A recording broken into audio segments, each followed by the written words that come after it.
Hello students, आज हम करेंगे exercise 1.1 class 9th number system. ठीक है, तो स्टार्ट करते हैं फर्स्ट क्वेश्चन से ही। फर्स्ट क्वेश्चन बोलता है कि क्या ज़ीरो एक रैशनल नंबर है।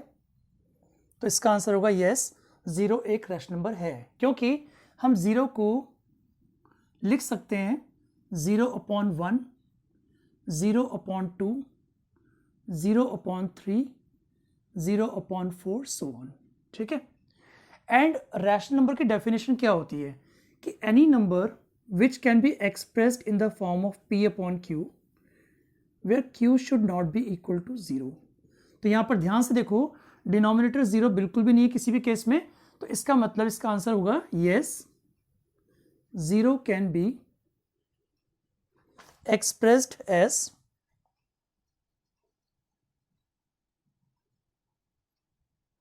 p/q form. ठीक है, 0 को हम p/q की फॉर्म में कर सकते हैं। सेकेंड क्वेश्चन है, find 6 rational numbers, find 6 rational numbers between 3 and 4।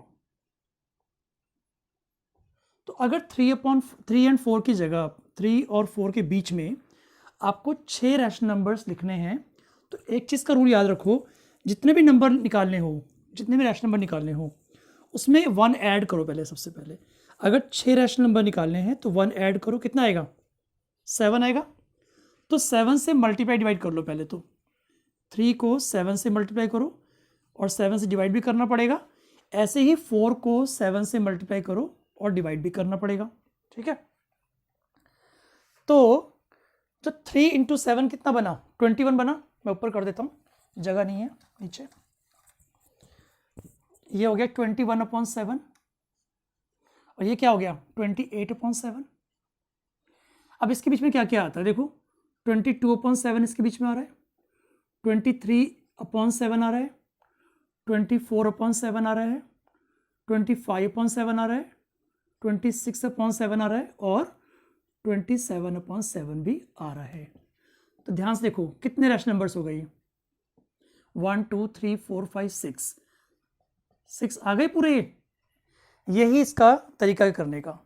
अगर मान लो बोलता कि find 7 rational numbers, 7 rational number निकालने होते, तो क्या करते? हम इसको 8 से मल्टीप्लाई डिवाइड करते। ठीक है, बस ये रूल आपको याद रखना अच्छे से। ठीक है, नेक्स्ट है क्वेश्चन नंबर 3। क्वेश्चन नंबर 3 देखते हैं क्या है। क्वेश्चन नंबर 3 है, find 5 rational numbers between 3/5 and 4/5। 3/5 और 4/5 के बीच में आपको 5 रैशनल नंबर्स निकालने हैं। तो ध्यान से देखो, अगर आपको 5 रैशनल नंबर निकालने हैं तो मैंने क्या बताया था आपको, इसको 6 से मल्टीप्लाई डिवाइड करना पड़ेगा। 6 से मल्टीप्लाई डिवाइड करना पड़ेगा, यहाँ भी 6 से मल्टीप्लाई डिवाइड करना पड़ेगा। बट ध्यान रहे कि तभी कर सकते हैं जबकि गिवन नंबर्स का डिनोमिनेटर सेम हो। ठीक है, अगर डिनोमिनेटर सेम नहीं होगा उसका अलग वे होता है करने का। इस क्वेश्चन के बाद में हम वो कर लेंगे। ठीक है, बुक में तो दिया नहीं है, फिर भी कर लेंगे। तो ये कितना हो गया? 18/30 और ये कितना हो गया? 24/30। अब ध्यान से देखो कितने नंबर्स में आ सकते हैं, 19/30 आएगा, 20/30 भी आएगा, 21/30 आएगा, 22/30 आएगा और 23/30 भी आएगा। राइट, अब काउंट कर लो कितने नंबर्स हैं ये, 1 2 3 4 5। They are 5 rational numbers between 3/5 and 4/5। ठीक है, अब एक ऐसा क्वेश्चन कर लेते हैं जबकि डिनोमिनेटर सेम ना हो। ठीक है, ये नोट कर लो, फिर करते हैं क्वेश्चन नंबर 4। ऐसे ले लेते हैं, 1/2 और 3/4 के बीच में मान लो आपको 3 रैशनल नंबर्स निकालने हैं। ठीक है, 1/2 और 3/4 के बीच में आपको निकालने हैं 3 रैशनल नंबर्स। तो ध्यान से देखो, इसका डिनोमिनेटर 2 है, इसका डिनोमिनेटर 4 है, ये सेम नहीं है, तो क्या करना पड़ेगा पहले, अब एलसीएम निकालो 2 और 4 का। एलसीएम क्या आएगा 2 और 4 का, 4 आएगा। तो सबसे पहले हम दोनों रैशनल नंबर्स के डिनोमिनेटर्स को 4 बनाने की कोशिश करेंगे। तो अगर मुझे 2 को 4 बनाना है तो किससे करना पड़ेगा मल्टीप्लाई, 2 से करना पड़ेगा। तो अगर डिनोमिनेटर को 2 से आपने किया मल्टीप्लाई तो ऊपर भी आपको न्यूमरेटर को भी करना पड़ेगा। बट यहाँ पर ऑलरेडी 4 है तो ज़रूरत नहीं है आपको करने की कुछ भी। तो फर्स्ट नंबर मेरा बन गया 2/4 और सेकंड बन गया 3/4।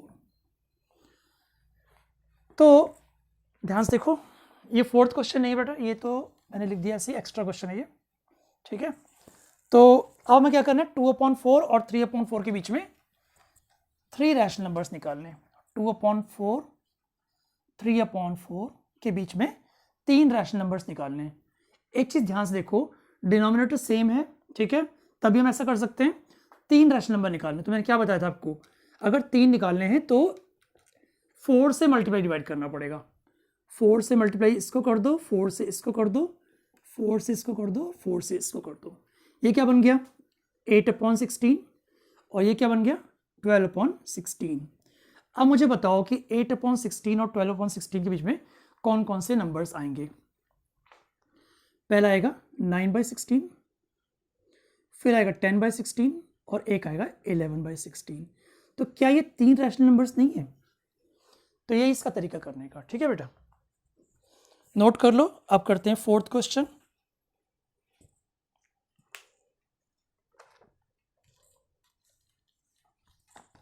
फोर्थ क्वेश्चन करने से पहले आपको पता होना चाहिए कि नेचुरल नंबर्स कौन कौन से होते हैं। फोर्थ क्वेश्चन में क्या है, आपको नॉलेज होनी चाहिए कि नेचुरल नंबर्स कौन से नंबर्स होते हैं। नेचुरल नंबर्स नंबर कौन से होते हैं, वही जो पहले से पढ़ते आ रहे हो आपको, 1 2 3 4 5 6 7, ये पता ही आपको।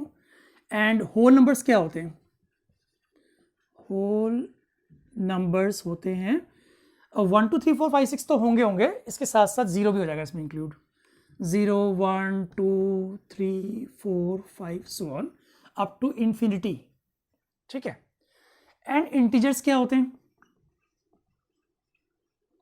इंटीजर्स कौन से नंबर्स होते हैं, सारे पॉजिटिव नंबर्स, ठीक है, सारे negative numbers including 0, all these are known as integers, ठीक है। तो ये चीज़ ध्यान में होनी चाहिए, आपको पता होनी चाहिए, तभी आप फोर्थ क्वेश्चन को अच्छे से कर सकते हो। तो ट्रू फॉल्स का ध्यान से देखना। First question, every natural number is a whole number. Every natural number, क्या ये सारे नंबर्स होल नंबर होते हैं? होते हैं, बिल्कुल होते हैं। सारे नेचुरल नंबर इसके अंदर आ रहे हैं, तो इसका मतलब जो फर्स्ट है फोर्थ का फर्स्ट वो होगा ट्रू, ठीक है। फिर देखो सारे नेचुरल नंबर इसके अंदर हैं, इसलिए ये ट्रू माना जाएगा। सेकंड है every integer is a whole number. Every integer from these to these including 0, क्या ये हमारा होल नंबर हो सकता है? इसमें नेगेटिव तो आ ही नहीं रहा बिल्कुल भी, तो इसका आंसर होना चाहिए फॉल्स। थर्ड है every rational number is a whole number. Every rational number is a whole number, ठीक है। ध्यान से देखो, रैशनल नंबर कौन से होते हैं बताया था मैंने आपको, ऐसे नंबर भी होते हैं इसके अंदर 2/3 3/4, ठीक है, ये सभी क्या है रैशनल नंबर्स हैं। तो क्या ऐसे टाइप के नंबर इसके अंदर आते हैं? नहीं आते ना, तो इसका भी आंसर क्या होना चाहिए, फॉल्स। तो ये हमारी एक्सरसाइज 1.1 खत्म हो चुकी है। नेक्स्ट टाइम हम करेंगे एक्सरसाइज 1.2। Stay tuned.